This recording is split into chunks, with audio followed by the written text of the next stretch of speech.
صدائے حریت جموں کشمیر آپ سے مخاطب ہے۔ کشمیر اپڈیٹ کے ساتھ ابن سلام۔ تاریخ ساز کشمیری مزاحمت کار برہان وانی کے چوتھے یوم شہادت کے موقع پر کل مقبوضہ کشمیر میں مکمل ہڑتال کی جائے گی۔ ہڑتال کی کال حریت رہنما سعید علی گیلانی اور کل جماعتی حریت کانفرنس نے دی ہے۔ سعید علی گیلانی نے سری نگر سے جاری ایک بیان میں برہان وانی اور 13 جولائی 1931 کے شہداء کو زبردست خراج عقیدت پیش کرتے ہوئے کل یوم برہان وانی کو شہداء کے اہل خانہ کے ساتھ منانے، جبکہ 13 جولائی کو مکمل ہڑتال کرنے کے علاوہ مزار شہداء میں دعائیہ تقاریب منعقد کر کے شہداء کو زبردست خراج عقیدت پیش کرنے پر زور دیا۔ حریت رہنماؤں اور تنظیموں نے برہان مظفر وانی اور ان کے ساتھیوں کو زبردست خراج عقیدت پیش کرتے ہوئے کشمیری عوام پر زور دیا ہے کہ وہ بزرگ حریت رہنما سعید علی گیلانی کی طرف سے 8 اور 13 جولائی کو دیے گئے احتجاجی پروگراموں کو بھرپور شرکت کے ساتھ کامیاب بنائیں۔ دریاسنا بھارتی فوجیوں نے اپنی ریاستی دہشت گردی کی تازہ کارروائی کے دوران ضلع پلوامہ کے گاؤں گوسو میں ایک وحشانہ آپریشن کے دوران ایک نوجوان کو شہید کر دیا۔ مقبوضہ علاقے میں قابض بھارتی فوج کی طرف سے ہلاکت خیز آپسی جھڑپ اور خودکشی کے 2 تازہ واقعات پیش آئے ہیں، جن میں ایک افسر سمیت 3 فوجی ہلاک ہو گئے۔ کولگام میں ایک بھارتی فوجی نے اپنے افسر کو ہلاک کرنے کے بعد خودکشی کر لی، جبکہ اوڑی میں بھی بھارتی فوج کے ایک سورما نے خودکشی کر لی۔ پیروانی ولایت جموں کشمیر نے بھارتی حکومت کی طرف سے مقبوضہ علاقے کے مسلم اکثریتی شناخت کو تبدیل کرنے کی شدید مذمت کرتے ہوئے غیر کشمیریوں کو جموں کشمیر کے ڈومیسائل کے اجرا پر شدید غم و غصے کا اظہار کیا اور کہا ہے کہ اس پر خاموشی کشمیری عوام کے لیے سم قاتل ہے۔ بھارت نے کشمیری عوام کا مزید استحصال کرنے کے لیے بی جے پی کی مقامی شاخ کے ساتھ مل کر علاقے میں ٹیکس وصولی کے نام پر مزید ٹول پلازے لگانا شروع کر دیے ہیں۔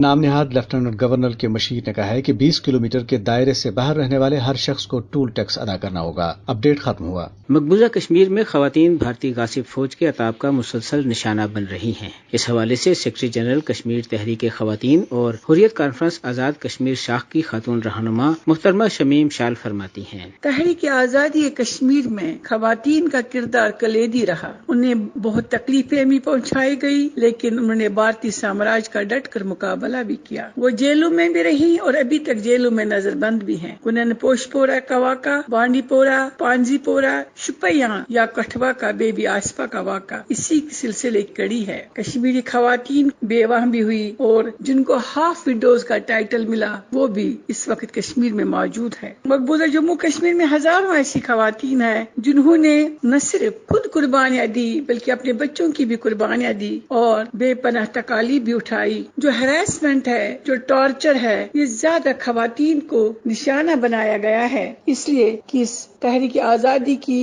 جدوجہد کو دبایا جا سکے۔ انشاءاللہ وہ دن دور نہیں، بھارت کو جواب دینا ہوگا اور یہ فرعونیت جو ہے یہ ختم ہو جائے گی، کشمیر آزاد ہوگا، کیونکہ اس تحریک کے پیچھے ہماری سب سے بڑی قوت ہماری مائیں اور بہنیں ہیں جنہوں نے بھارت کا سامنا کیا اور اپنی تحریک کا دفاع کر رہی ہیں۔ خواتین کے حقوق کے عالمی اداروں کو چاہیے کہ وہ مقبوضہ کشمیر میں بھارتی فوج کے مظالم کا نوٹس لیں اور کشمیری خواتین کو انصاف دلانے میں مدد کریں۔